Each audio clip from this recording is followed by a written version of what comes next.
haya sido abortado. Tampoco les va a afectar a los que no lo colocaron, no hay ningún problema, solamente era una observación. Y pues el error yo lo vi ayer, creo que fue, y por eso hice algunos cambios, algunas modificaciones en la rúbrica, ya que estaban ingresando y que estaban subiendo ese trabajo. Y parece que hubo un inconveniente ahí con la plataforma en la mañana, pero afortunadamente se pudo solventar. Y de los 34, hay 32 trabajos subidos. Entonces, no sé qué pasó con los otros dos, será que no lo hicieron, porque casi el 97% logró subir su trabajo. Entonces, ojalá que pues, haya sido un trabajo de acuerdo a los criterios que establece la rúbrica y a lo que se había solicitado, ¿no? Creo que alguien tenía, José Daniel, vamos a la palabra José Daniel, que tiene la mano levantada. ¿Una consulta, Daniel?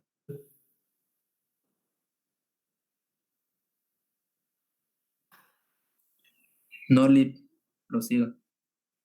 Es que se equivocó entonces. Sí, es que se tragó algo. Ok, bájale entonces, porque yo me voy fijando ahí quienes solicitan la... Bien, por otro lado, ya he terminado de revisar su primera evaluación. Los que subieron a la plataforma, pues ahí la nota ya está. Los que le enviaron el correo, yo ya las tengo revisadas, pero posteriormente les voy a hacer llegar su nota, porque acuérdense que no está en la plataforma, pero yo lo llevo en mi cuadro. Y cuando sea el momento, cuando la plataforma se habilite, entonces yo voy a subir esa nota a la RP. Eso en cuanto a avisos. Bueno, el último sería que, bueno, recordarles que la próxima semana tenemos la segunda evaluación y para esta segunda evaluación entraría lo que es la unidad de nidarios o de desenterados y en la temática que vamos a desarrollar hoy.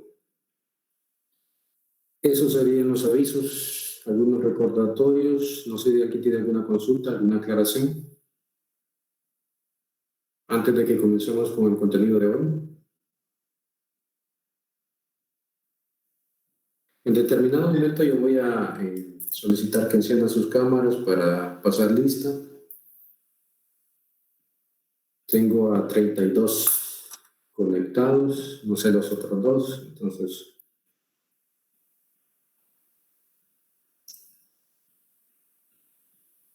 César, no sé si voy a consultar algo.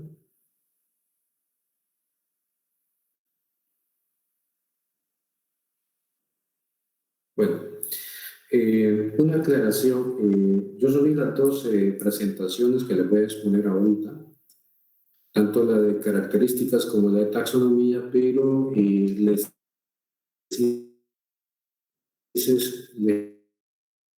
hice unas leves modificaciones. Entonces, una o dos imágenes coloqué más que pensé que deberían de estar incrustadas en las presentaciones. Bien, vamos a comenzar entonces con la unidad de platelmintos.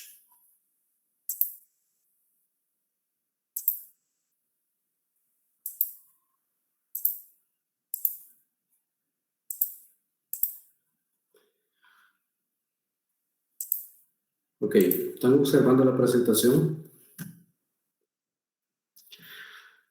Sí. ¿Ven completa la presentación, jóvenes? Sí. Sí. ¿Me confirman, por favor, si la ven completa? ¿Si ven toda la pantalla? No, En pantalla completa no. no. Ok. Solo la ven así como en presentación. Sí. Bueno, es problema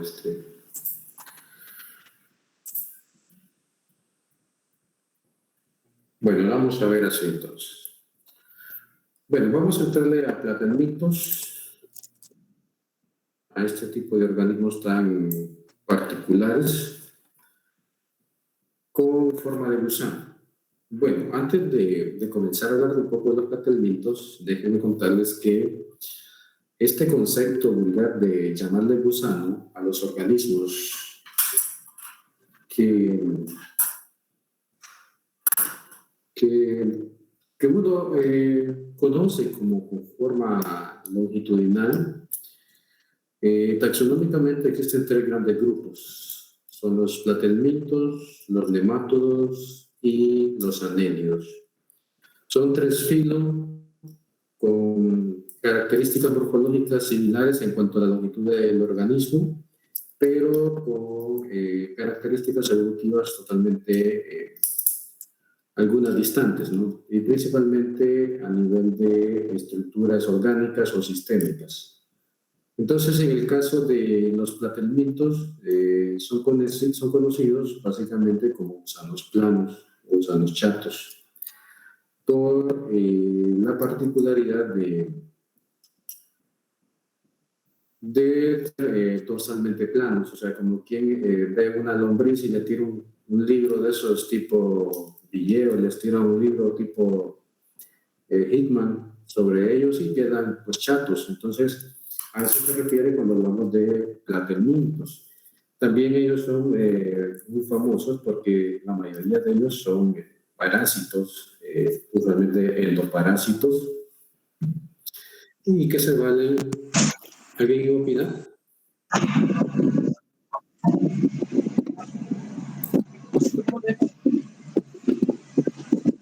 ¿Alguien opina?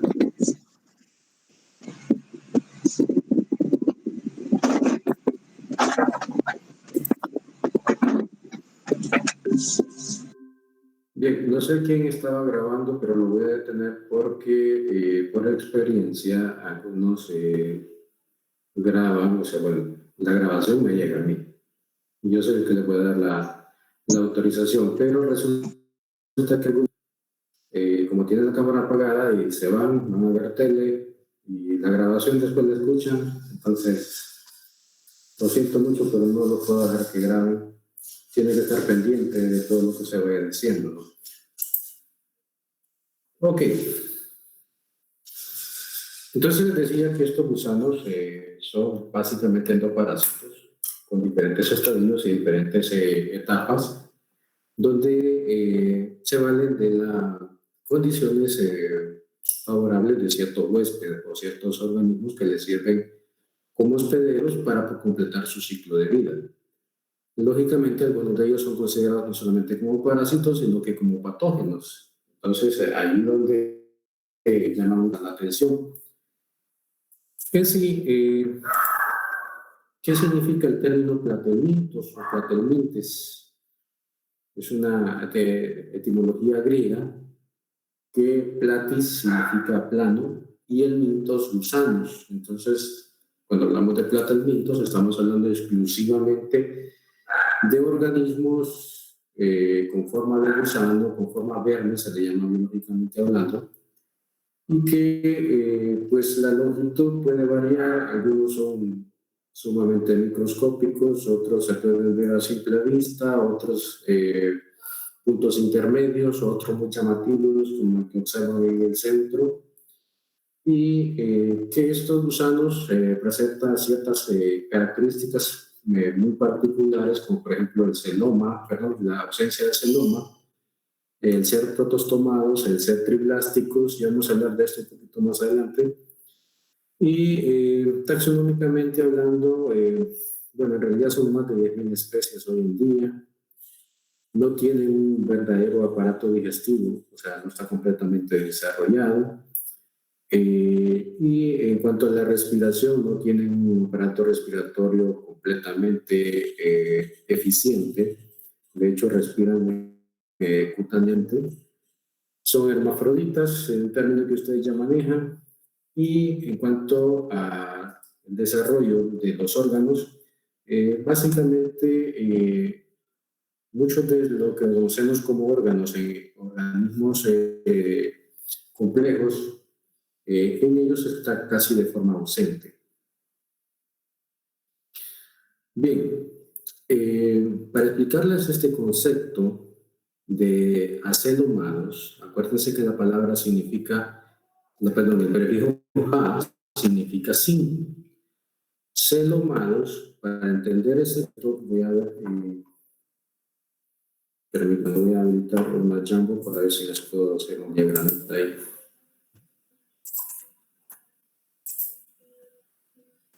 Lick, disculpe, ¿cómo dijo que era la respiración? Cutánea.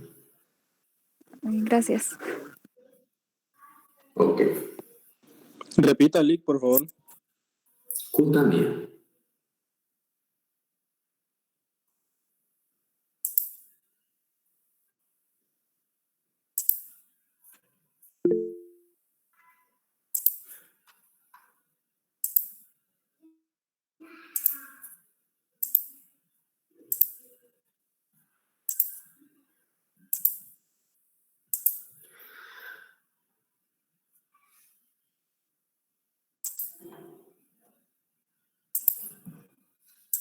Ok, ¿estás viendo una pizarra, Jamboard? Sí. Sí. Sí. Ok, quiero explicarles esto de una forma así sencillita. ¿Se acuerdan ustedes que cuando hablamos de fecundación, la unión de lo que era el óvulo y el espermatozoide, que se formaba una célula única que se llamaba cigoto?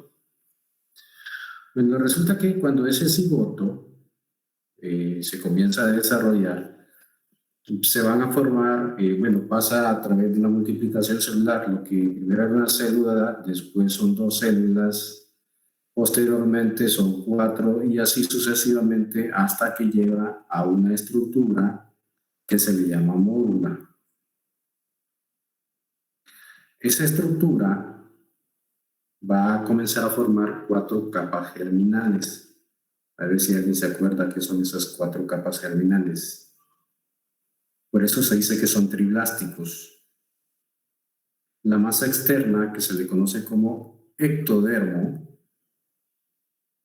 la media, que se llama meso, y la masa interna, que se le llama endo. Entonces, esas 3 capas germinales son las que definen el concepto de triblásticos, organismos que se desarrollan a partir de 3 capas germinales. Los anteriores, los nidarios, son diblásticos, porque solo tenían el ectodermo y el endodermo. Ya estos tienen 3 y por eso se les llama triblásticos. Ahora bien, ¿qué es eso de celoma? Resulta que cuando los organismos se están desarrollando, el celoma suele desarrollar unas concavidades en el mesodermo. O sea, se forman como unos espacios en su interior a nivel de tejidos. Entonces, a ese espacio, es lo que se le llama como celoma. ¿Ya? En esos espacios es donde se va a desarrollar posteriormente estructuras como el corazón, como el páncreas, el hígado, todo lo que conocemos vulgarmente como vísceras. Entonces, los organismos que desarrollan ese espacio se le llama celoma, celomados. Los que no tienen ese espacio, que no desarrollan ese espacio, se les llama acelomados. Entonces, de ahí viene ese concepto de que los platelmintos son acelomados porque no desarrollan ese espacio donde se va a poder generar todas las vísceras, llámese hígado, corazón, pulmones y todo lo demás. Entonces, eso en cuanto a lo de el famoso celoma o cavidad visceral. El celoma tiene un epitelio que se llama peritoneo, que es una bolsa que a partir de ella se va a, bueno, se contiene o que va a contener un líquido celomático del cual se van a desarrollar las vísceras que le mencionaba. Ahora bien, existe también dos conceptos que lo van a ver ustedes un poquito más allá.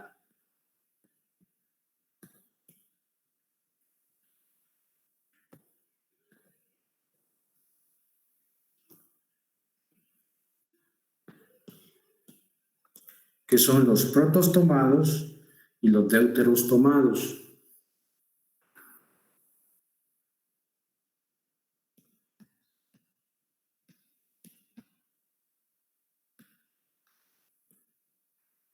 Dos conceptos que también deben de manejar ustedes. Resulta que cuando se está desarrollando esta mórula, las tres capas germinales crean una especie de canal en el medio del individuo. Si consideramos esta parte de acá como la boca y el otro extremo como el ano, los protostomados van a ser los organismos que primero se forma la boca y posteriormente se forma el ano. Los deuteros tomados sería la inversa. Los que primero se forma el ano y posteriormente se forma la boca. ¿Por qué les estoy explicando esto? Porque en los platelmintos se hace diferencia a estas terminologías. Incluso a partir de este punto van a escuchar mucho la terminología protostomados, deuterostomados o acelomados o de simetría bilateral, de simetría radial, todo eso está basado al desarrollo de las tres placas, de las tres capas germinativas. Cuando hablamos que un organismo tiene simetría bilateral, es cuando nosotros podemos partir a la mitad y ambos segmentos, llámese A, llámese B, A y B son iguales desde el punto de vista anatómico y estructural. En el caso, este sería un organismo bilateral. Un organismo radial es aquel en el que usted puede dividirlo en varios segmentos y cada uno de esos segmentos son iguales, donde por ejemplo puede colocar 2, 3, 4, 5, 6, 7, 8, donde todos los segmentos anatómicamente y fisiológicamente son iguales. Entonces, este es un organismo con simetría radial. Bueno, esto lo vamos a ver principalmente en los equinodermos, cuando estemos abordando lo de equinodermos. Ok, quería explicarles eso así de forma sencilla. Vamos a continuar con la presentación. No sé si hubiera alguna consulta de esto antes de continuar con la presentación.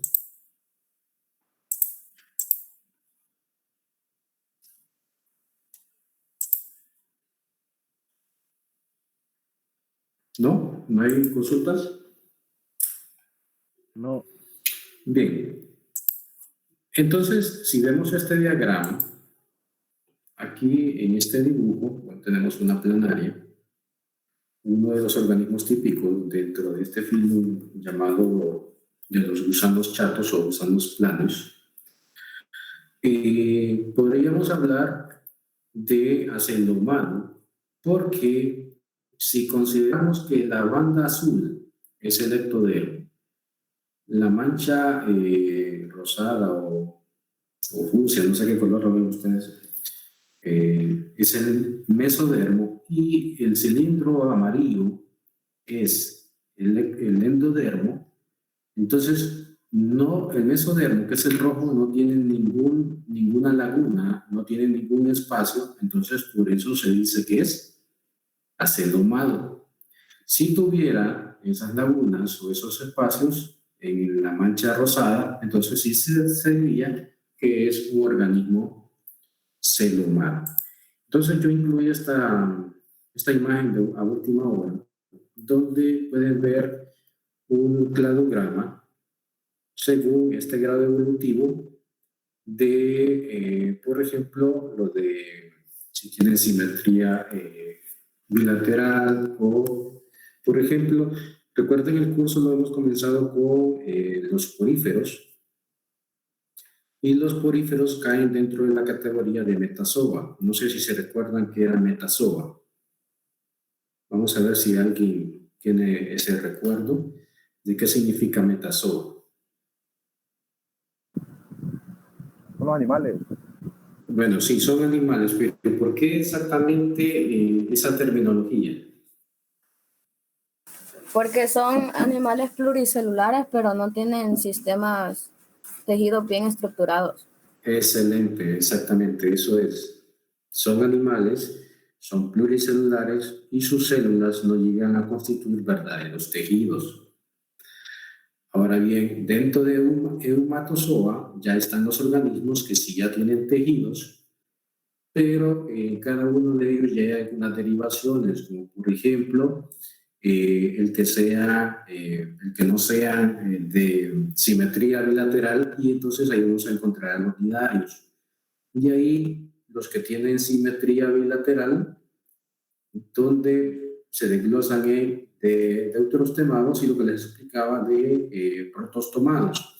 Los que primero se les formó la boca y después el ano, y los que se formaron a la inversa.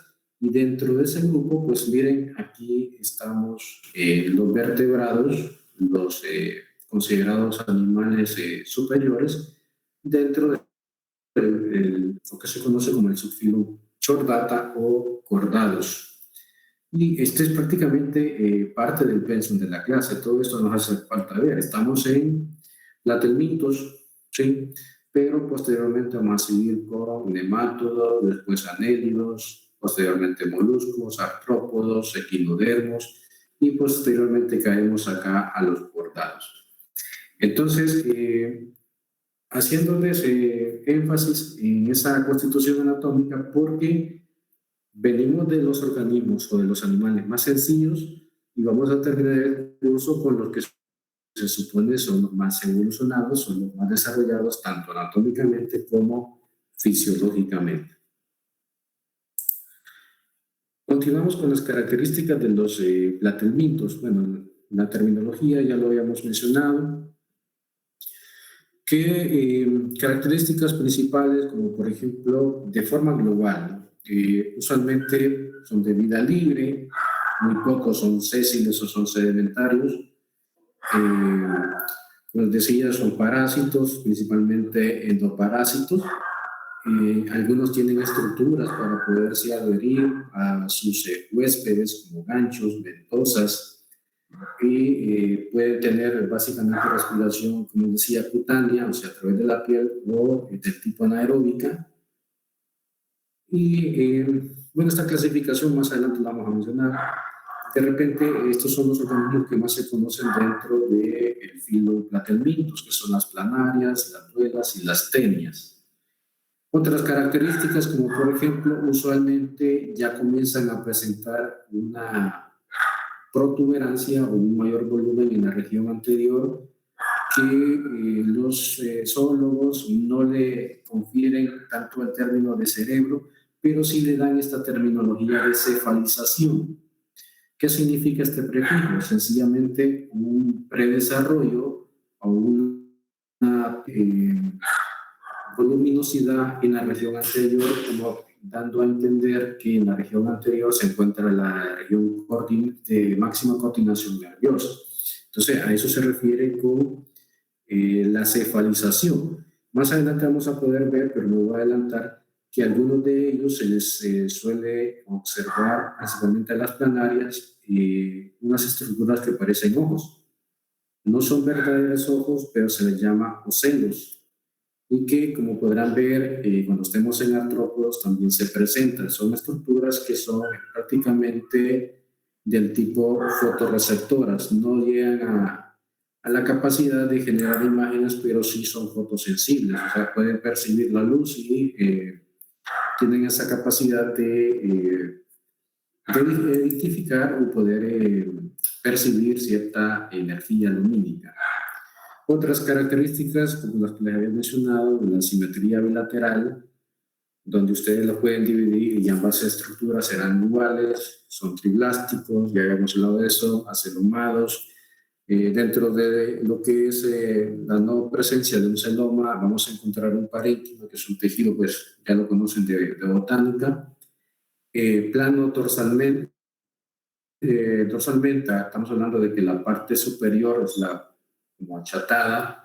Sin segmentación significa que su cuerpo es una sola estructura, no tiene segmentos claramente identificados. Para que lo puedan entender esto, vamos a invocar a sus conocimientos básicos de un insecto. Por ejemplo, de un insecto usted puede identificar cabeza, tórax y abdomen. En estos individuos todo su cuerpo es un solo costal, un solo saco, entonces por eso se habla que no tienen segmentación.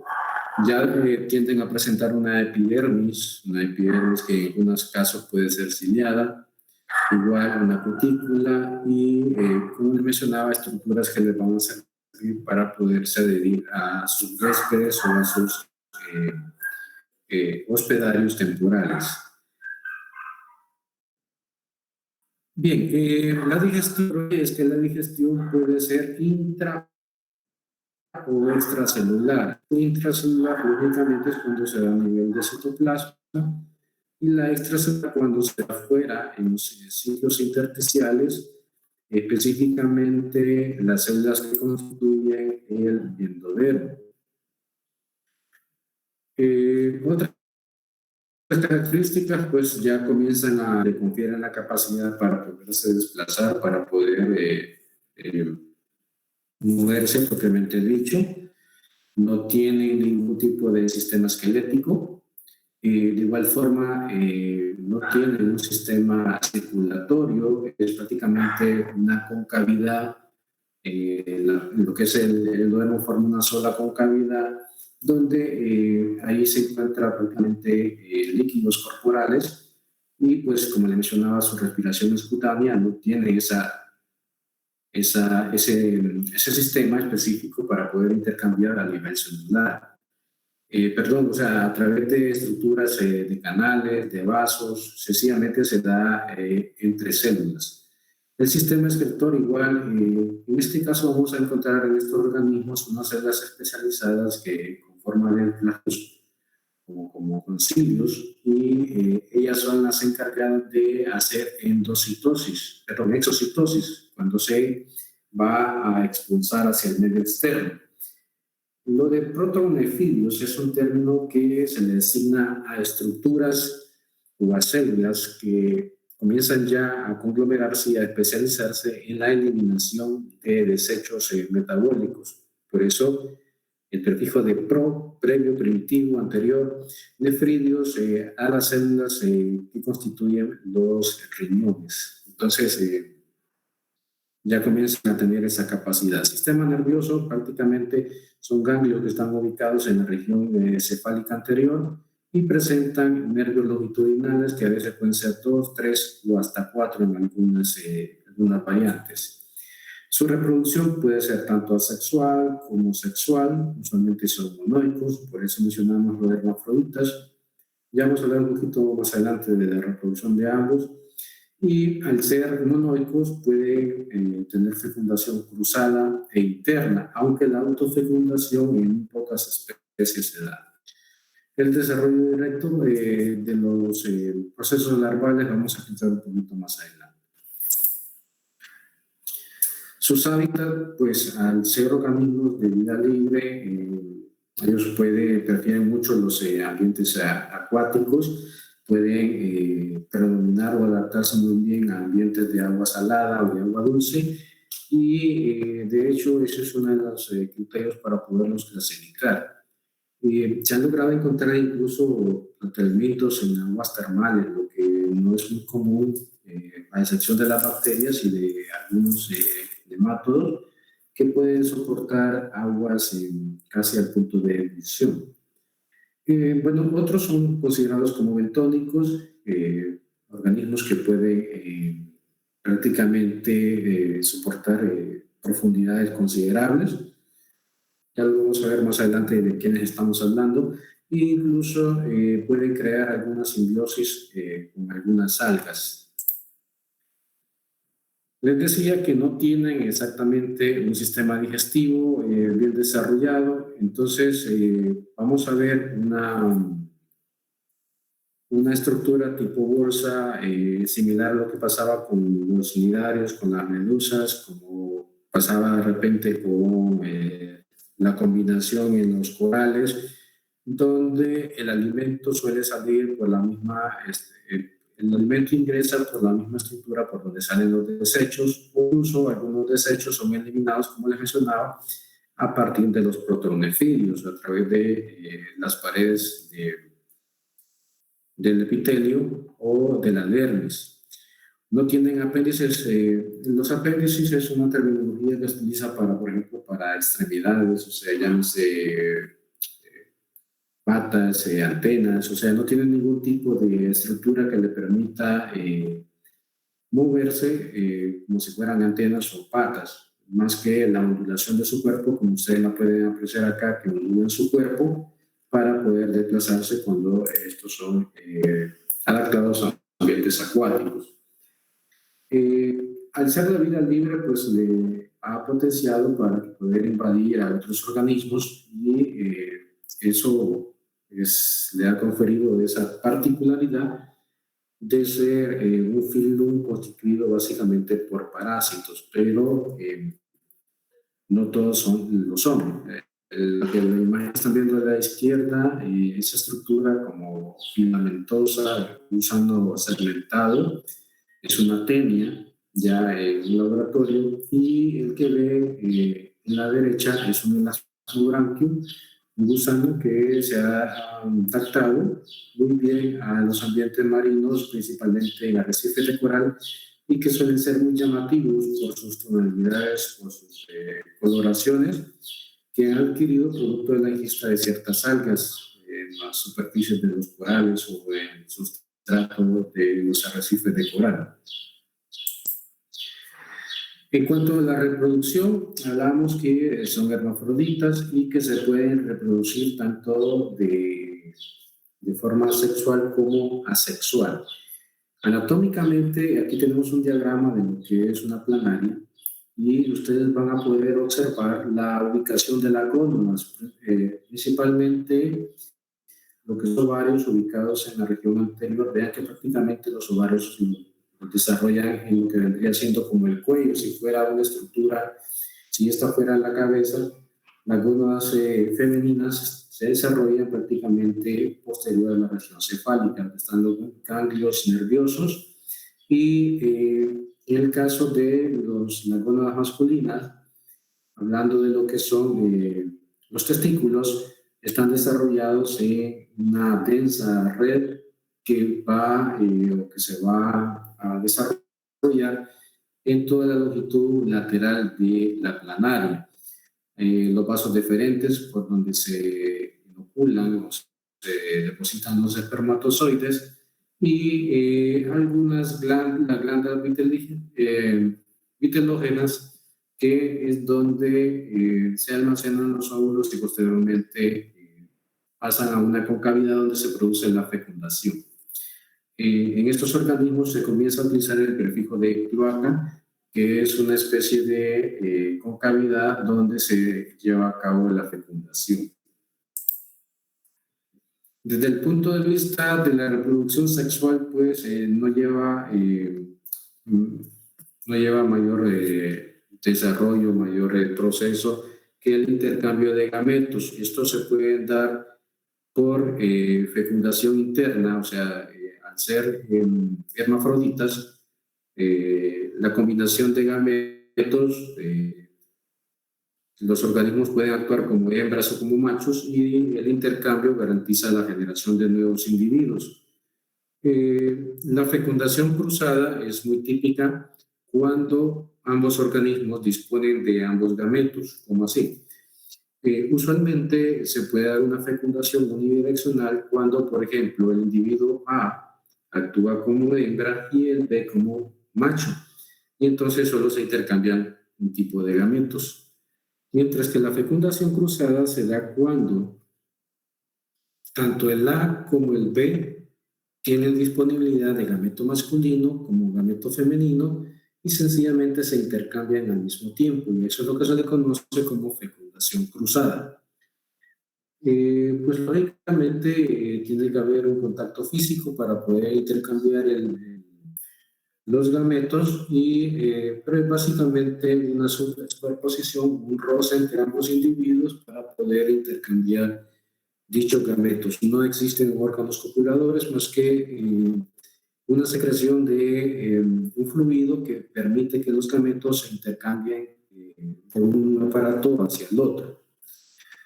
Ahora bien, la reproducción asexual en los atelmintos se puede dar a partir de la generación o de lo que se conoce también como fragmentación, y este es muy válido exclusivamente para las planarias.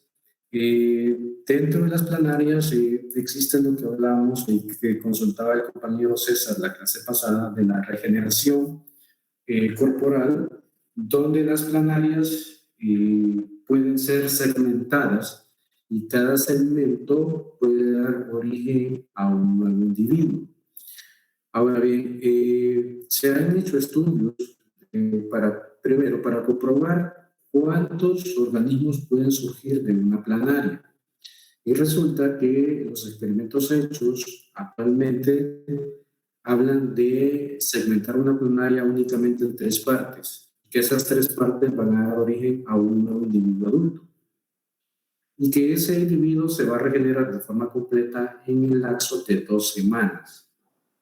Esto es muy similar a lo que pasa con las lombrices, pero con las lombrices se lo voy a explicar después porque varía en tiempo y en cuanto a la disposición de los tejidos.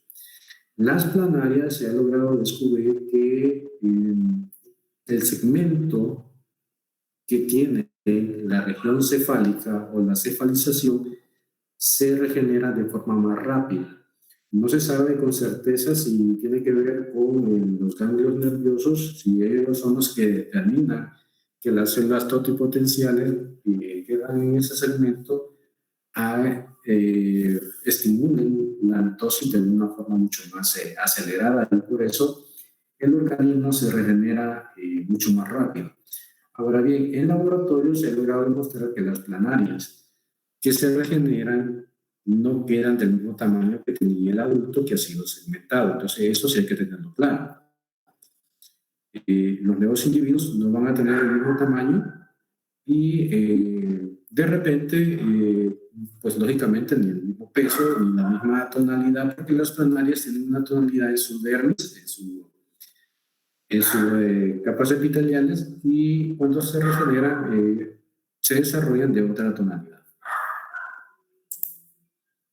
En cuanto a su alimentación, pues básicamente se puede decir que son carnívoros, pero el término carnívoros no aplica específicamente para consumo de carne, se refiere a que se alimentan de otros organismos que puedan estar en su medio, ya sean microscópicos, otros, como hablábamos, se alimentan de algas, entonces podemos hablar de que son herbívoros también, y se han logrado identificar algunas especies que se les podría considerar como omnívoros.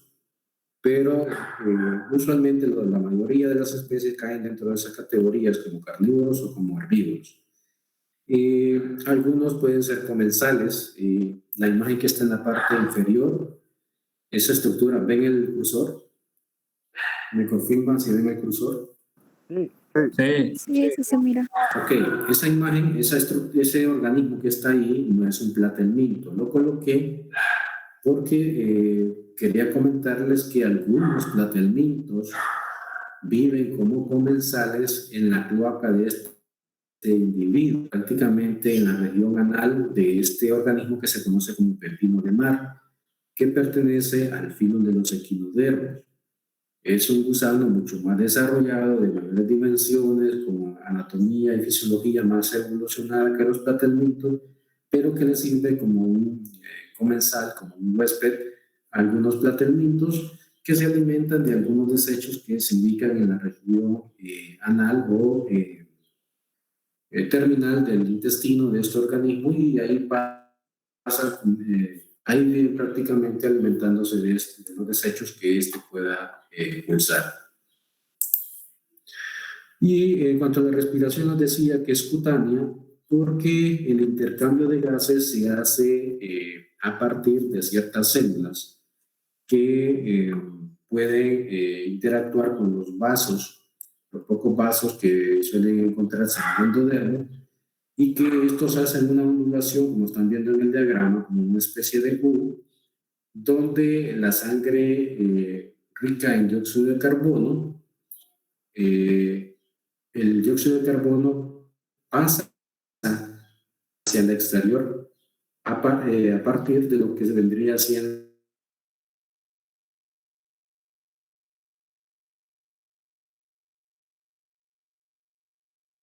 la piel, se llama de piel, donde el oxígeno puede penetrar a través de los poros de las células que forman el epitelio hacia el interior de los vasos, y de igual forma el dióxido de carbono puede salir hacia el exterior.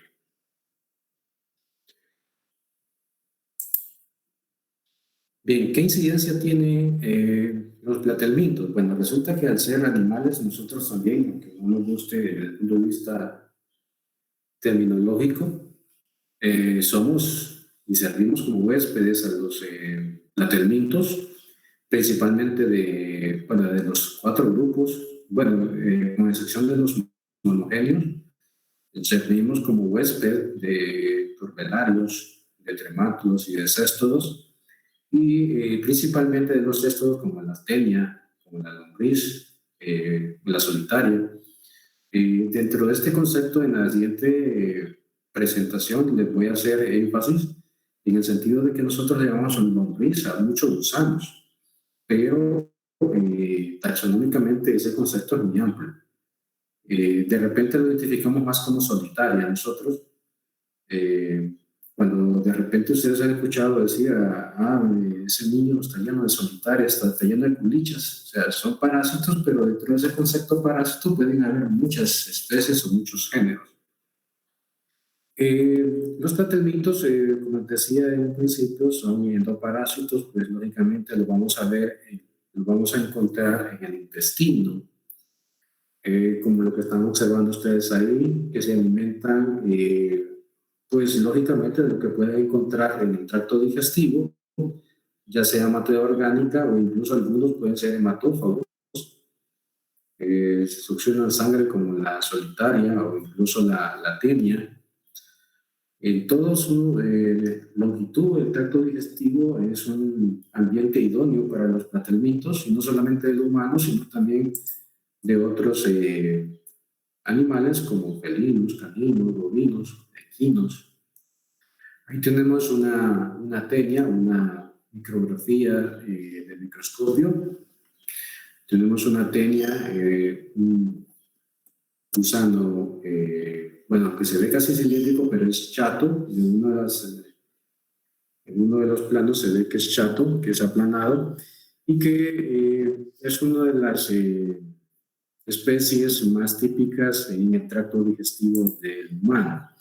Decía que también las especies de interés para el hombre son presas de la invasión de estos gusanos. No sé si reconocen estas estructuras los que han tenido un poco de contacto con la carne de cerdo, de res, en la lengua, en los cerdos, no sé cómo le llaman ustedes a eso, pero lo que están viendo ahí son quistes de larvas de tenias que se suelen ocultar entre los tejidos, o sea, los músculos de muchas especies. Para nosotros son más conocidas en la invasión de los cerdos, en la carne de res, los quistes de tenias y llamadas cercarias. Entonces, para nosotros es más común lo de cistecircosis. a raíz de la invasión del estadio en los músculos. Ya una vez algunos órganos en grado invasivo bastante acelerado, se puede ver así como lo están viendo acá, donde los tratamientos han invadido de forma abundante órganos al punto de minimizar toda su fisiología. Aquí tenemos un poco lo que es el ciclo de la tenia, principalmente tenia sólido, donde usualmente el hospedero intermediario más común son los cerdos, principalmente esos chanchitos taxi, como se les conoce, esos que andan por toda la colonia recogiendo todo lo que encuentran. Entonces, estos individuos actúan como hospedero intermediario. Ese quiste que ustedes vieron en la imagen anterior se esconde en los músculos de estos hospederos, y cuando se consume la carne que no ha sido cocida adecuadamente, entonces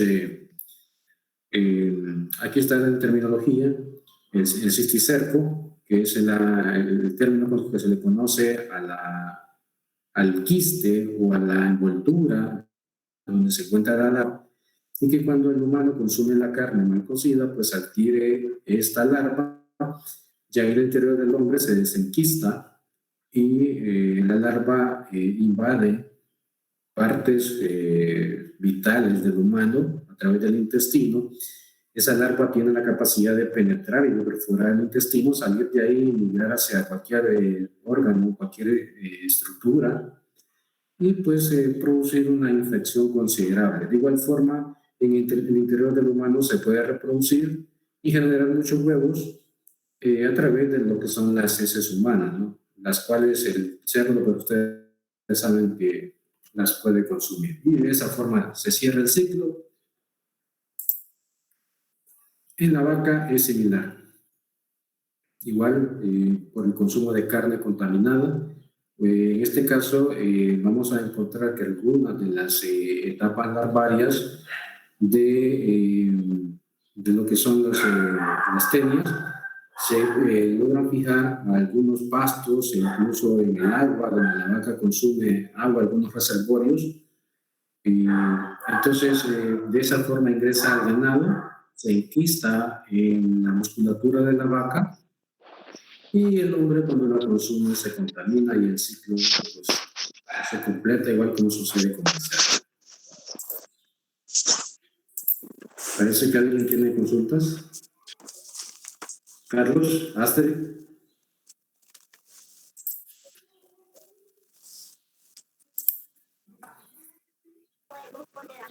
¿Cómo hacen para expulsar las tenias?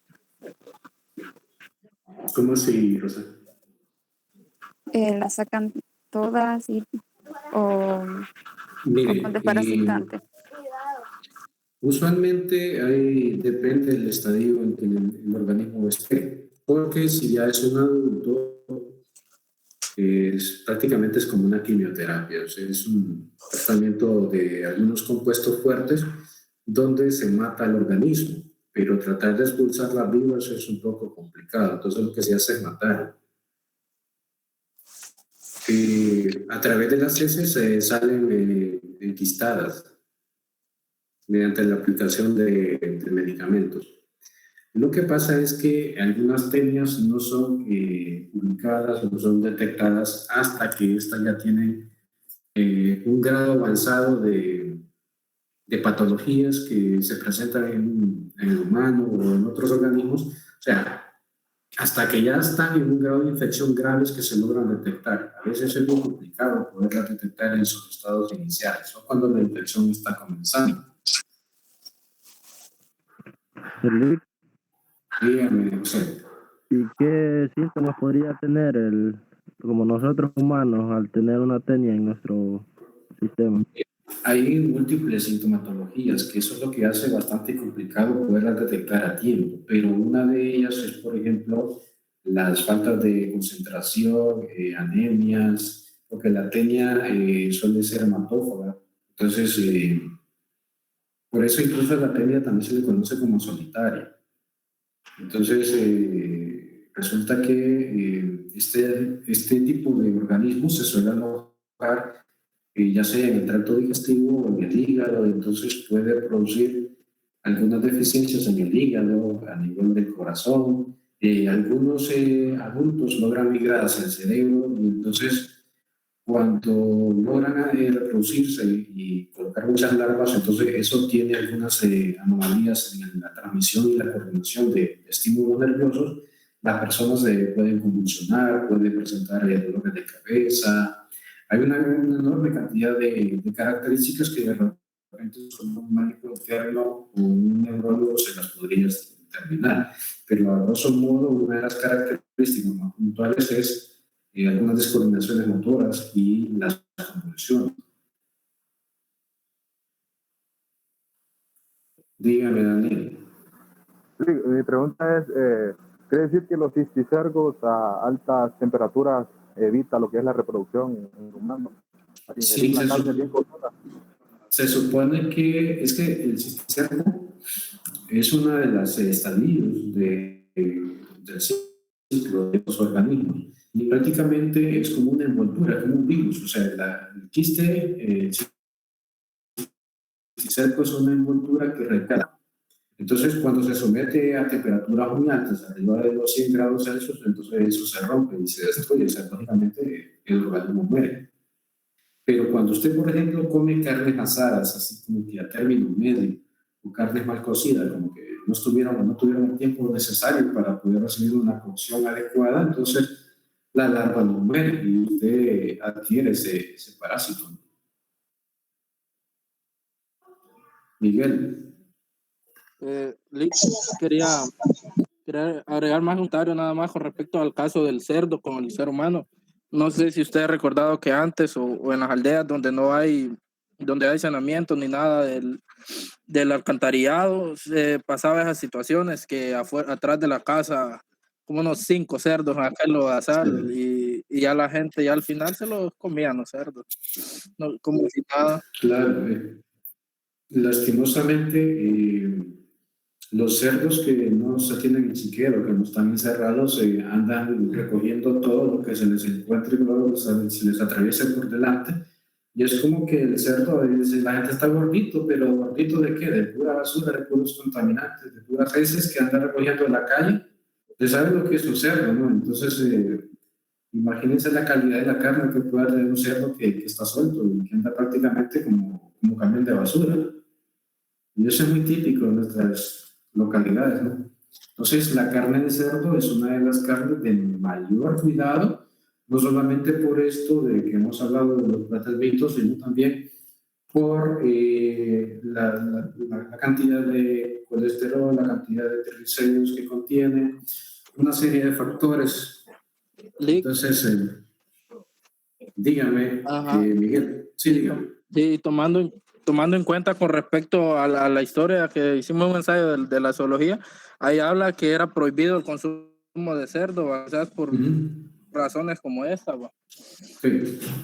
Sí, eso es fundamental. De hecho, que ustedes, si han leído la Biblia, se habla de que hay ciertos animales prohibidos donde el cerdo está incluido, ¿no? Por inmundo, dice, si no bien, los que leen la Biblia creo que ahí nos podrían mostrar un poquito más. ¿Alguien más desea aportar o alguna consulta?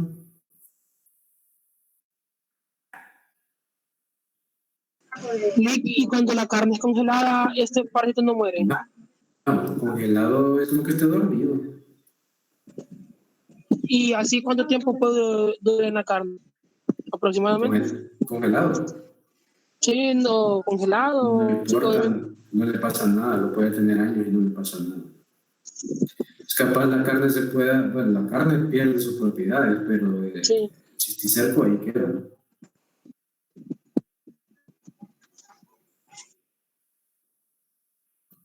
¿Alguien más?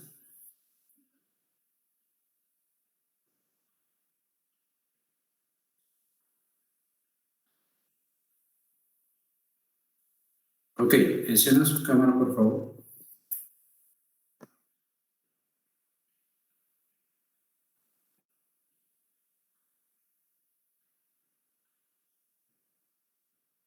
No se preocupen, hombre, si andan bien peinados. Están peinándose en última hora.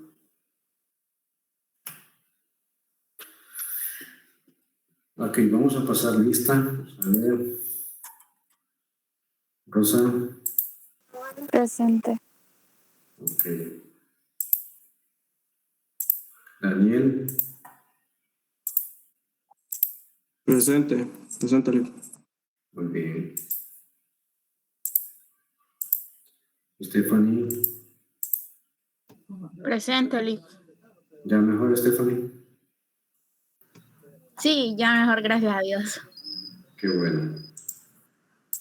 Carol. Presente. Muy bien. Astrid, Daniela. Presente. Ok. Catherine. Presente, Lick. Muy bien.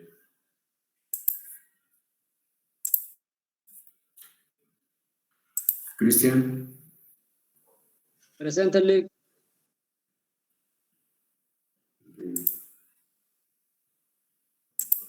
Emily. Presente, Lick. Muy bien. José Fernando Moncada.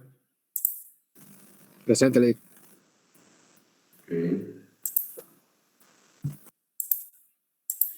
Nelton. Presente. Bien. Isaac. Presente.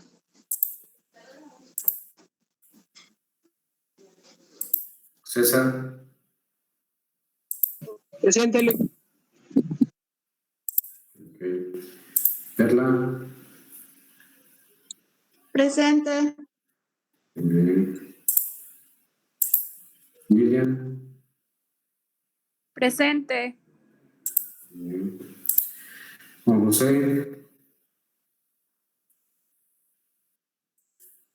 Ok. José Ricardo Padilla. Presente. Bien. Anger Pastrana. Presente. José Daniel Peralta. Presente. Bien. Francisco Pineda. Presente. Ok. Cristian Ponce. Presente. Bien. Carlos Ponce. Presente. Muy bien. Natán Quintanilla. Presente. Miguel Ramírez. Presente. José Reyes. José Mario. Presente. Henry Teodoro.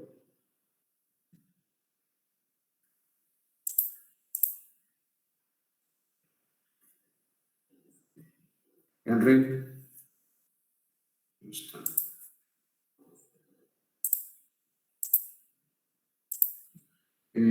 Jonathan Daniel. Presente.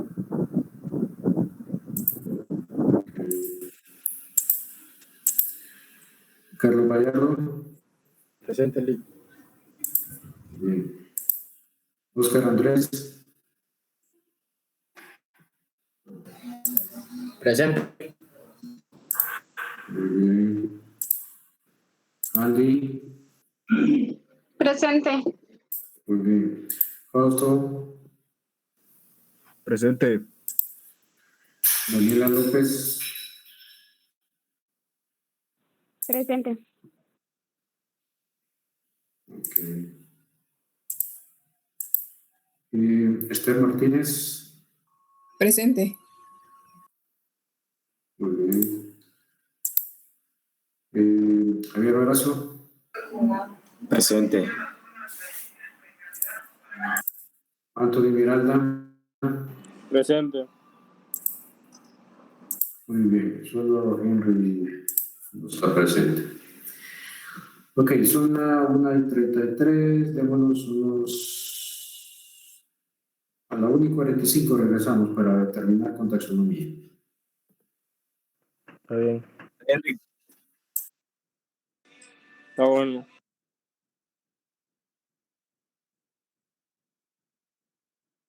Y los platelmintos. Y pues siempre vamos a recordar ahí algunas particularidades de su anatomía. Pues lógicamente son los criterios que se toman en cuenta para poderlos clasificar. Bien, taxonómicamente hablando, cuando hablamos de platelminto vamos a hablar de 4 subfilum, hoy en día ya son clases.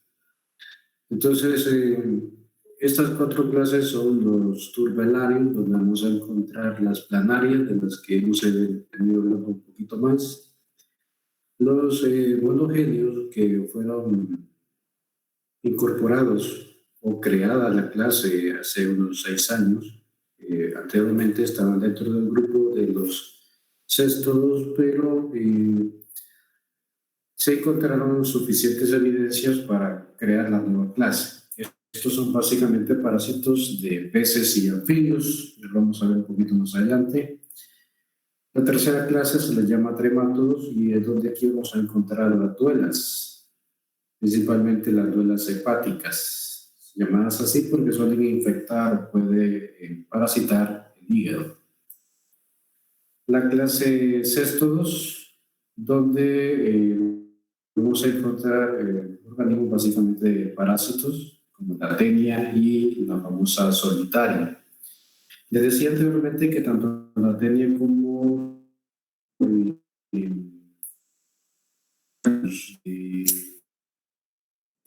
hábito parasitario se suele conocer también como solitarios, pero ya ese es un concepto que se aplica más desde el ámbito común, de criterio común, que va a variar de una localidad a otra. Bien, en este cuadro vamos a resumir características comparativas en cuanto a las 4 clases de los platelmintos, llámese turbellarios, tremátodos, monogenia y céstodos. Entonces, si nos comparamos desde el punto de vista del hábito, vamos a darnos cuenta que los turbellarios son básicamente de vida libre, que pueden habitar aguas marinas como salvícolas, que también se pueden adaptar a ambientes terrestres y algunos de ellos son parásitos, especialmente endoparásitos. Recuerden que cuando hablamos de endoparásitos estamos hablando de aquellos organismos que parasitan internamente a otros organismos. Los tremátodos pues están reducidos exclusivamente al hábito parasitario y son endoparásitos. Los monogenios también son parásitos, pero a diferencia de los tremátodos y los turbellarios, estos son ectoparásitos, significa que están externamente de su huésped. Y los céstodos también son parásitos internos, como los tremátodos y algunos turbellarios. A nivel de piel, vamos a darnos cuenta que en el caso de los turbellarios tienen una epidermis celular o sincitial. Esto del sincitial se debe a una especialización de células con varios núcleos y que hace posible ya la regeneración constante de la epidermis. Igual sucede en las otras 3 clases donde la epidermis es básicamente sincitial, pero en los turbellarios vamos a ver epidermis celular donde esta la epidermis celular es bastante un poco, que cuesta más la generación. También vamos a encontrar algunas estructuras en la epidermis a nivel de turbellarios, cilios, extremos ausentes, igual que en los monogenios y en los céstodos. Entonces los cilios van a ser exclusivamente de los turbellarios. La cutícula va a estar ausente en turbellarios, presente en tremátodos, igual en monogenios y en céstodos. El cuerpo, pues lógicamente, en la mayoría de ellos bastante, y en los cestos ya hay una específicamente hablando de que se hacen no tienen ventosas. Los tremátodos usualmente tienen dos, una en la región ventral, o sea, en la parte del abdomen, y una en la boca, mientras que los monogenios usualmente tienen un órgano de fijación en la región posterior en forma de ganchos y de ventosas, igual como sucede con los cestos, solo que los cestos ya se ha especializado y a eso se le llama escólex. El tubo digestivo, pues algunos tienen tubo digestivo, en el caso de los cestos no existe. No hay que tomar en cuenta que el tubo digestivo no es sistema digestivo, o sea, un tubo es solamente una concavidad, un canal. El sistema digestivo ya es aquel donde está formado por una boca, por un esófago, un estómago, un intestino. Aquí se habla de un tubo, o sea, son un conducto donde el alimento cae, se deposita, se lleva a cabo la digestión de forma extracelular o intracelular, pero no existe el sistema como tal. Bueno, en cuanto a los ciclos, la mayoría de ellos tienen ciclos complejos o simples, excepción de los turpelarios, donde es un ciclo vital simple, y el desarrollo, si ustedes se fijan, dos son del tipo directo y dos son del tipo indirecto. ¿Qué significa esto? El desarrollo directo significa que el organismo nace de forma, desde que el padre lo posita, por decirlo así, coloca los huevos, el organismo se desarrolla sin la colaboración de un huésped, mientras que los de desarrollo indirecto necesitan de un huésped o de otro organismo para poder completar el desarrollo. Entonces, esa es la diferencia entre un desarrollo directo y un indirecto. Bueno, parte de la taxonomía de los platelmintos y específicamente de lo que sería la clase turbelaria, que sería la primera que vamos a abordar. Aquí tenemos un diagrama de la anatomía básica de un turbelario, específicamente de lo que es una planaria. Les mencionaba anteriormente que ya estos organismos comienzan a desarrollar una precefalización. Ahí se puede ver en la imagen de la izquierda una estructura con forma como de flecha, dos ocelos que funcionan ya como células receptivas a la luz lumínica, a la energía lumínica, los ganglios nerviosos ubicados prácticamente en la parte cefálica, donde se encuentran también las estructuras, las gónadas femeninas, los dos canales nerviosos, lo que son las planarias. Vamos a darnos cuenta que son bastante simples, son bastante sencillas, son una sola bolsa. La longitud de una planaria promedio anda entre los 2 milímetros y sus estadios iniciales hasta aproximadamente los 8 centímetros. Varía según las clases y las familias correspondientes. Los turbelarios no solamente están formados por planarias, sino que están formados por los policlánidos, que son estos gusanos marinos con llamativos colores. Son bentónicos, o sea, son organismos que andan rectando, que andan moviéndose, andan movilizándose sobre el fondo marino, especialmente en los arrecifes de coral, y esto exclusivamente en aguas saladas, aguas marinas.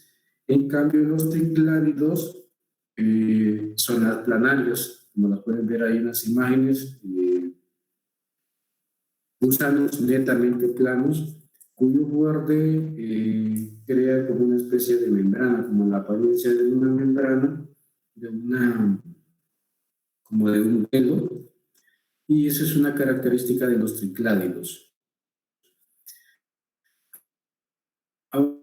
Ahora bien, la guía triclánidos de los 3 cordones que recorren todo su cuerpo. Los policlánidos no es que tengan muchos, pero usualmente son más de 3 cordones nerviosos y es la única que lleva a todos estos organismos. Los policlánidos, los ocelos, algunas veces son notorias y otras veces no. Incluso algunos de ellos, la región cefálica comienza a formar unos apéndices que no en todas las especies son visibles y eso hace que se tiendan a veces a confundir con algunos moluscos del grupo de los gasterópodos. Entonces, es algo que a veces crea un poco de confusión. Características de la clase turbelaria, pues decíamos que son de vida libre, acuáticos, ya pueden ser de agua dulce o de agua salada, algunos pueden ser microscópicos, entonces son realmente invisibles a simple vista. Y algo muy interesante que se presenta en las planarias es que suelen presentar digestión extracorpórrea. ¿Qué significa eso? Que con solo estar en contacto con lo que ellos consideran como alimento, ellos pueden producir lisis, pueden producir descomposición y solamente succionar las moléculas o los iones que ellos necesitan. Fácilmente se pueden hacer algo, si fuera un organismo de agua dulce, acercarse a un cuerpo en descomposición y no tendría la necesidad de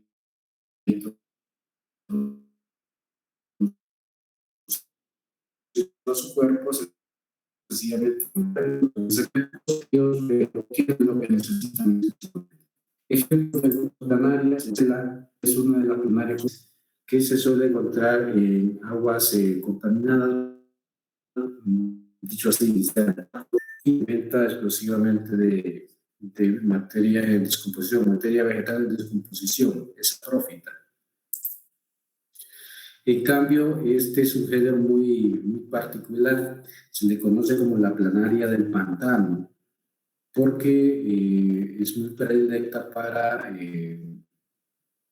consumir metano, tiene mucha predilección por el metano y como ustedes sabrán, el metano es uno de los recursos más abundantes en este tipo de ecosistema. También, bueno, creo que pensé que había colocado. Bueno, después tenemos a los monogenios, que son básicamente ectoparásitos, o sea, parásitos externos. Aquí los pueden apreciar en una fotografía de un microscopio de barrido. Aunque aquí se pareciera una larva de una oruga de mariposa, siguen siendo gusanos aplanados. Aquí se pareciera que fuera cilíndrico, pero incluso se le ven unas arruguitas que pareciera que fuera un anellido, pero es un monogenio. El prefijo mono, genio, hace derivación a que tiene una pequeña, dentro de lo que es el tubo digestivo, ya tienen una pequeña concavidad que tiende a querer como a dar la similitud de un verdadero estómago, en realidad no cumple con esa función. En este diagrama apenas se observa este espacio y esa es la concavidad que hace mención al prefijo de su nombre. ¿De quiénes son parásitos? Mayormente de peces. Y como son ectoparásitos, entonces estos individuos se suelen adherir a, por ejemplo, a estructuras externas como las branquias o accesorios cercanos a la nuca, incluso a nivel de piel, se suelen pegar a muchos peces, ya sean de agua dulce o de agua salada, y son bastante insistentes, son bastante persistentes en el sentido de que no se pueden despegar o no se puede desprender tan fácilmente. Tienen unos muy pequeños ganchos y algunos tienen ventosas que les permite adherirse fuertemente a su huésped. Los géneros o las especies más comunes, por ejemplo, en caso de ilóticos, como en el caso de la tilapia, está Gyrodactylus, Aquí pueden ver esa estructura con la que ellos se pueden adherir a la piel de sus huéspedes y la infección aguda de estos pequeños gusanos lógicamente tiene un efecto notorio sobre lo que es el sistema circulatorio de los peces. El pez se torna, pues imagínense, es como andar muchos murciélagos pegados, muchas sanguijuelas succionando sangre, pues, fluidos linfáticos, entonces va a tener una incidencia sobre el desarrollo y el funcionamiento del pez. El pez se va a degenerar rápidamente y pues por ende va a haber una merma en su crecimiento. Aquí tenemos otro género, el Diploxum es básicamente ectoparásito de algunas sardinas, de algunos peces marinos como sardinas, como anchoetas, son peces básicamente pequeños y Diploxum hace referencia a la anatomía que tiene, que pareciera que fueran dos individuos fusionados formando una X y aparentan tener una doble abertura. Lo que tiene en sí es una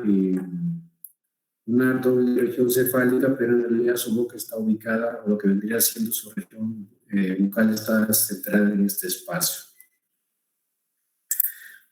La siguiente clase es trematoda, donde tenemos las duelas. Estas se tienden a parecer mucho a las famosas babosas o a las famosas sanguijuelas, pero hay que hacer notar que las sanguijuelas pertenecen al grupo de los gasterópodos, o sea, de los moluscos, y no a este filo. Entonces, anatómicamente se tienden a parecer mucho y en esta imagen ustedes la ven como si fuera una especie de como de hoja, no sé, no tiene forma como si fuera un gusano. Realmente nos parece una hoja o algo achatado, bueno, haciendo referencia a la terminología de su nombre, ¿no? Bien, características de tremátodos, así de forma rápida, pues presentan signos. Y decía que tienen forma de hoja, o algunos cuando se contraen ya forman casi como un cilindro. Tienen ventosas en la parte bucal, pueden tener ganchos. El tubo digestivo presenta dos ramificaciones, una de forma Y, que es un notorio, y el otro organismo que mencionaba dentro de los monogenios. Son hermafroditas, su desarrollo es indirecto, lógicamente necesitan un huésped, no tienen básicamente ningún órgano de la percepción y puede parasitar 2 o 3 hospederos para completar su ciclo. O sea, para completar su ciclo necesitan 2 organismos de una misma especie o a veces de especies de mismas especies, pero con un espacio determinado para completar su ciclo. Algunos géneros comunes como el Schistosoma, Fasciola y Clonorchis. Bueno, aquí está el condensado de esta lámina, que es básicamente donde se explica el ciclo de lo que es una duela hepática. Primero, déjenme contarles que la duela hepática, Fasciola, básicamente suele parasitar o hospedar organismos vertebrados, llámese bovinos, equinos, y donde el hombre juega un papel fundamental como hospedero principal. Su efecto, básicamente, como su nombre lo indica, es el hígado. Tiende a degenerar el hígado, prácticamente lo perfora, se lo deteriora completamente. La persona presenta insuficiencia en la filtración, en lo que es la limpieza de la sangre se va contaminando y por ende el organismo va presentando un montón de anomalías en cuanto a su fisiología, en cuanto a su funcionamiento. Lógicamente son organismos microscópicos y puede ser incluso una muestra y a simple vista no se verían, sino que hasta se hace un análisis microscópico, se ve estos organismos. Si en el diagrama, pues además aparecen otros huéspedes intermediarios como los equinos, los ovinos y moluscos como estos caracoles. Ahí en el chat les voy a escribir dos géneros comunes acá en Centroamérica, que suelen ser huéspedes de las cercarias, de las duelas. Entonces, fíjense bien, aquí está condensado todo el procedimiento, yo se los coloqué, pero se los voy a explicar acá. Resulta que los organismos adultos suelen depositar los huevos, ya sea porque los adultos que están invadiendo algunos huéspedes, sean principalmente el hombre, estos salen a través de y esos huevos tienen estadios bastante variantes. El tiempo puede ser a veces semanas. Entonces, usualmente los huevos requieren de lo que es el medios acuáticos. Una vez los huevos en medios acuáticos, estos se les conoce como miracidios. Los miracidios tienen cilios, tienen vellitos. Los miracidios en el agua se movilizan a través de esos vellitos y estos son consumidos o suelen ingresar a huéspedes como caracoles, como les decía, y en el caracol, que es un huésped intermediario, completan 3 etapas. Esas 3 etapas son las espiroquetas, los porocitos, las redias y finalmente terminan en cercarias. O sea, en el interior del caracol completan estos 3, las espiroquetas, las redias y las cercarias. Una vez que ya llega a la cercaria, esta sale de lo que es el organismo del huésped, de lo que es el caracol, y esta se fija sobre material vegetal. Esta es, como pueden ver ustedes, tiene un flagelo, entonces tiene locomoción, busca usualmente vegetales que estén colindantes a ese cuerpo de agua donde estaba el caracol, o el medio acuoso o húmedo donde estaba el caracol. Entonces esta, como tiene un flagelo, se adhiere a algunas plantas acuáticas o algunas plantas colindantes a ese cuerpo de agua.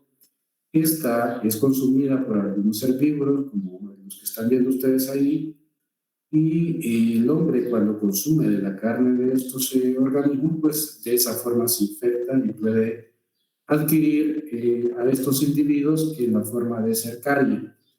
Hay que hacer notar que una miracidia o un miracidio puede producir hasta 500 cercarias. Un solo miracidio puede producir hasta 500 cercarias.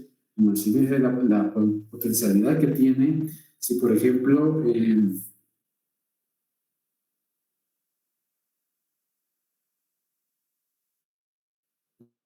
un solo adulto llegara a desarrollar miracidios, podría llegar a desarrollar. Entonces,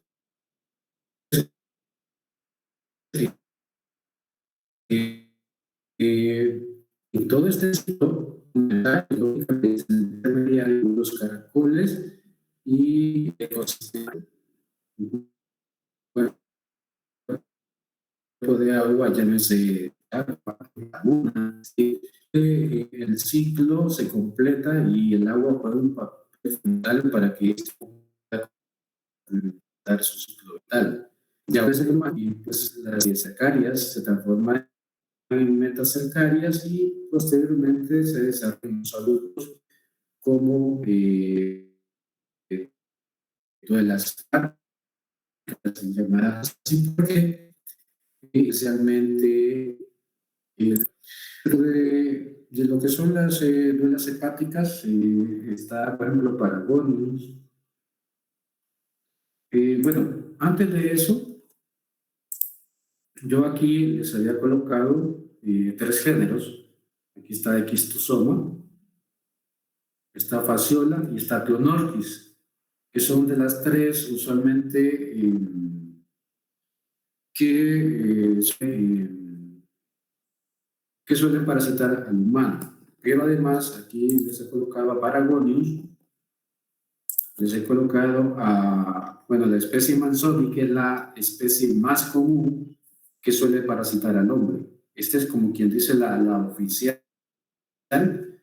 que suele producir equistomiasis, así se llama la enfermedad, que es prácticamente una degeneración en humano.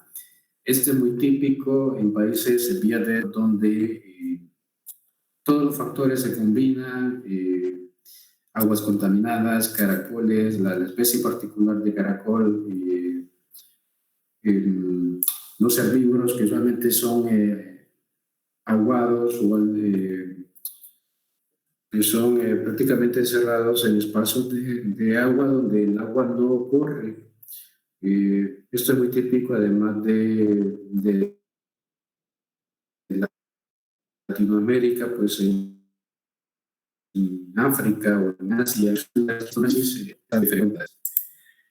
Finalmente tenemos a la clase de los céstodos, donde vamos a encontrar a estos gusanos muy particulares porque tienen en la región anterior esta estructura, llámese región anterior o cefalización, que se le llama escólex. El escólex es toda esta región donde vamos a observar dos estructuras muy particulares que le permiten a este gusano poderse adherir o pegar a su huésped de forma muy eficiente.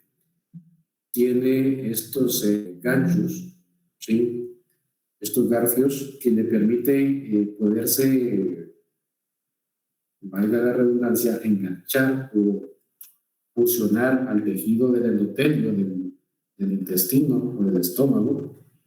Y además, como pueden apreciar en los costados, tiene ventosas. Yo creo que todo el mundo sabe lo que es una ventosa. Una estructura que le permite adherirse como si fuera un pegamento mediante presión y pegar, pero quedar prácticamente fusionado a cualquier tipo de tejido. Entonces, este escólex es la estructura principal que le permite la fijación permanente a su huésped. Estos organismos, como les decía, pueden ser hematófagos. Aquí tenemos otra fotografía del microscopio de lo que es el escólex, los ganchos, las ventosas.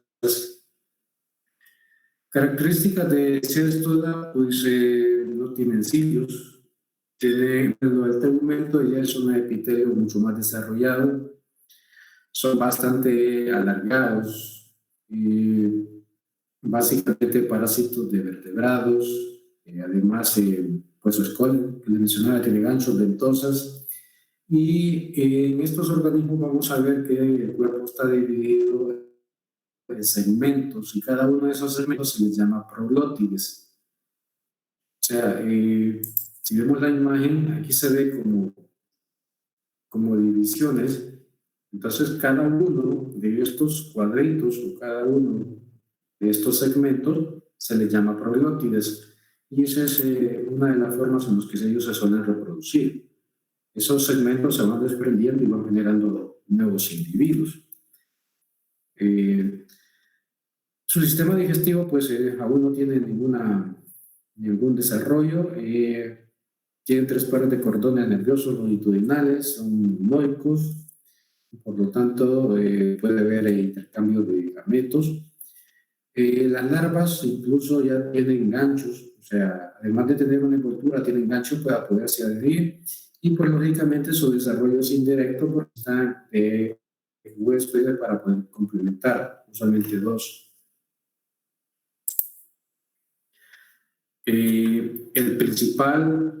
La principal especie de tenia que infecta a los vertebrados superiores es Taenia solium, que es la que están viendo ustedes ahí. Aquí podemos ver la región anterior, donde vemos claramente lo que es el escólex. Aquí lo vemos, sus ganchos, sus ventosas. Podemos ver, bueno, esta parte de lo que es la boca. Y esto es un proglótide, es un segmento que, como les decía, se puede prender para generar nuevos individuos. Aquí tenemos el ciclo de lo que se conoce como la infección, la zoonosis de teniasis, donde es muy parecido a lo que sucedía con los otros ciclos, donde el hombre es el objetivo fundamental de este parásito y, como les mencionaba, huéspedes como el ganado, el cerdo principalmente, el papel fundamental donde el organismo va a completar el desarrollo de las larvas, usualmente de las cercarias. Y entonces, donde les decía que de ahí viene el prefijo de cisticercosis, que es el estadio cuando las larvas están incrustadas en un músculo de estos herbívoros o omnívoros, en el caso del cerdo, y que se pueden ver como pequeñas protuberancias, como pequeños semillas, le dice la gente. Son pequeños corpúsculos que están incrustados en los músculos de estos huéspedes y que el hombre consume cuando ingiere carnes infectadas, mal cocidas. En este formato, el cisticerco o las famosas oncósferas, que así se les conoce también a las cercarias, ya un estado mucho más desarrollado, y que ese es el estadio usualmente en que el hombre lo ingiere, y una vez en el interior del hombre se desarrollan los adultos, y estos organismos en el tracto digestivo, como les expresaba anteriormente, pueden perforar o pueden fijarse en el interior del intestino o pueden perforarlo y emigrar hacia otros órganos o otros sistemas. En el hombre, la principal infectadora o la especie más común es Taenia solium, pero también se puede presentar infecciones de Taenia saginata. Aquí tenemos una comparación anatómica en cuanto a lo que es el Scolex, es un poquito más robusta con respecto a solium, pero la infección pues suele ser mucho más común de solium. Aquí tenemos una imagen de lo que es Taenia saginata. Este es un diagrama. Aquí tenemos para que puedan comprender la longitud que logran alcanzar algunas de estas tenias. Son bastante extensas y les voy a pedir especial atención al tamaño que tiene. Miren, aquí está el Scolex. El Scolex es la parte más distante y la parte más ancha es donde están ya los proglótides más desarrollados. Estos son los que se van segmentando para después romper el desarrollo de los huevecillos. En cada proglótido van muchos huevecillos que posteriormente desencadenan en las famosas miracidios y las arcarias y hasta terminar en las oncósferas.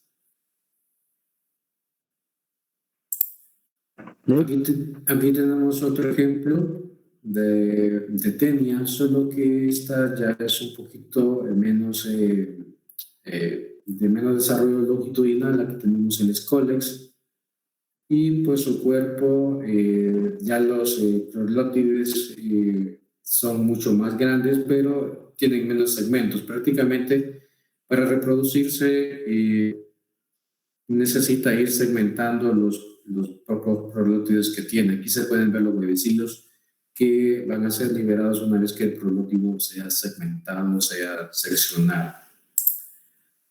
Aquí tenemos otro ejemplo donde los segmentos son un poco más o menos notorios.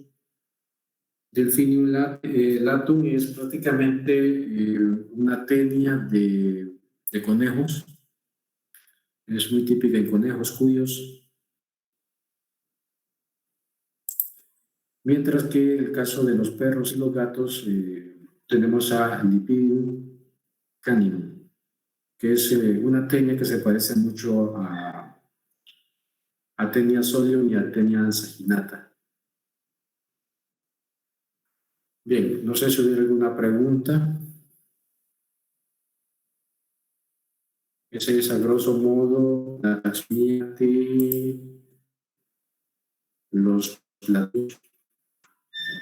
Sí, Ali, que imagino que aquella técnica que nos enseñó, la de atrás, Sí, que esa me imagino que está en estado adulto. sí.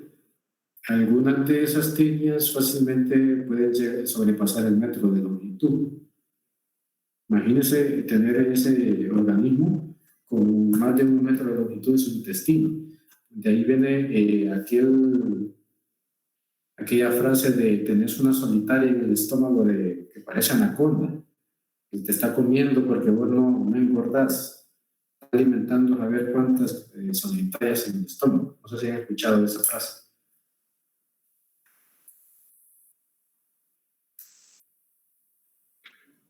Sí. Sí, sí. Lick, una pregunta. Y no sé, ¿se que uno prácticamente tenga 2 de esas en el estómago? No solamente 2, César, varias.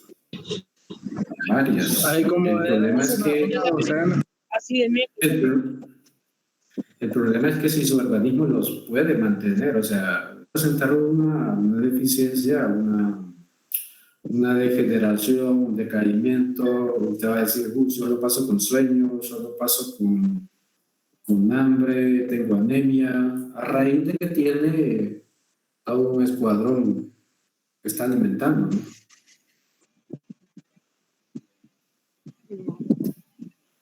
Ya me dio miedo mañana de parásito.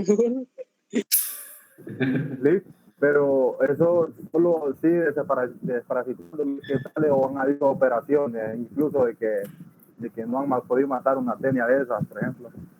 Sí, se han presentado casos donde algunas tenias se resisten, son bastante resistentes a ciertos productos farmacéuticos.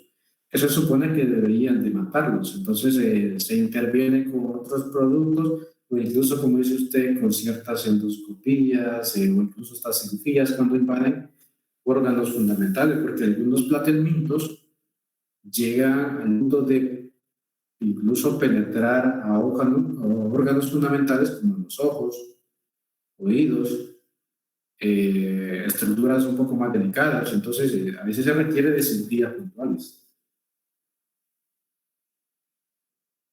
No sé si han visto ustedes un programa que hay en Discovery que se llama Parásitos Asesinos. Sí. Entonces, ahí dentro de esa categoría está este filo, está el filo nemat, que es la siguiente unidad, y el filo anélida, pero platelmintos y nemátodos son de los parásitos más que como que infunden más temor, más terror, porque por el daño, su ciclo de vida, que a veces se acorta, o a veces por la cantidad de huevos que llega a generar, entonces resultan ser bastante complicados, ¿no? Y esa es la única forma en la que nosotros nos podemos contagiar o adquirir estas tenias, o sea, comiendo carne de otro animal, o puede haber de otros, por ejemplo, algún insecto, no sé, que nos... Podría que nuestro intermediario sea otra especie que no es la común, pero en realidad estaríamos hablando de otra especie de tenia o otro tipo de parásito, ¿no? Usualmente resulta que algunas, por ejemplo, en el caso de las duelas, algunos caracteres son puntuales, ¿no? El intermedio es bastante puntual. Entonces, por eso no es que sea raro, pero es poco probable, ¿no? Y así que usted mencionó que algunos pescados tenían de este tipo de parásitos que invadían ojos. Por ejemplo, si otro pescado más grande que ellos, por ejemplo, si su depredador se los come, en el aparato digestivo de él se deshacen, se pierden o simplemente vuelven otra vez ahí con el proceso. Sí, ustedes han escuchado de que hay algunos peces que se especializan en andar desparasitando, en crear ciertos mutualismos con otros peces, de algunos endoparásitos bucales o incluso ventrales de otros peces más grandes. Entonces, estos peces se los comen y tienen la fortaleza de tener jugos gástricos que pueden prácticamente digerirlos, o sea, se comen y cuando caen a su estómago los pueden digerir. O sea, es que no son indestructibles. Lo que pasa es que la forma de actuar, el método de operación de ellos, es que los hace muy, muy de cuidado.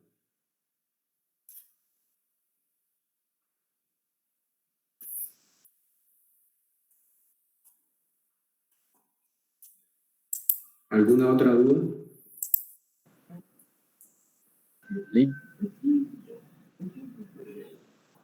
Carlos. Este tipo de convertirse en un parasitoide, entonces.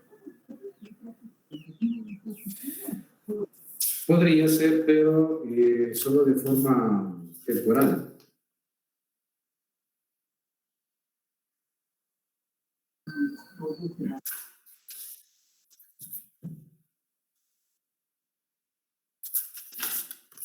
Jóvenes, de que hay 2 personas que me deben reposición.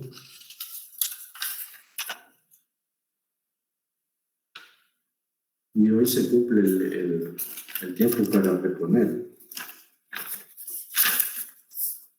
Ajá.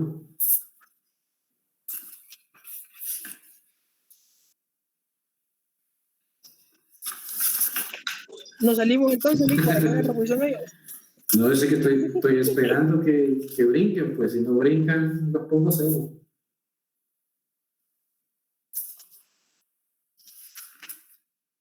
¿Se acuerdan que Yo soy uno de ellos. Licenciado. Ajá. Pero en este caso sería en la noche o ahorita. Sí, que se tiene que hacer ahorita, pues. Es que ustedes tenían que haberme contactado en el transcurso de la semana para hacerlo más bien antes. Hoy es el día límite.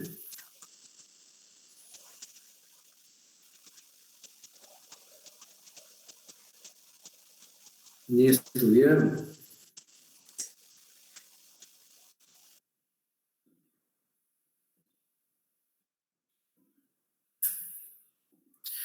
Bien, para todos.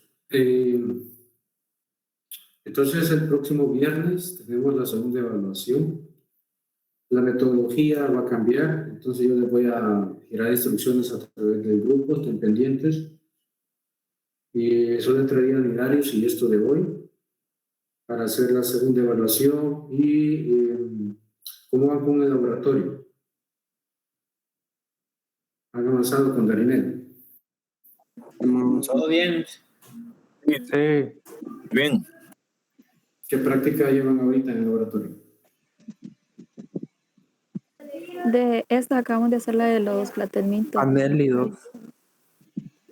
Van en anélidos ya. En anélidos estamos. Van buenas son entonces.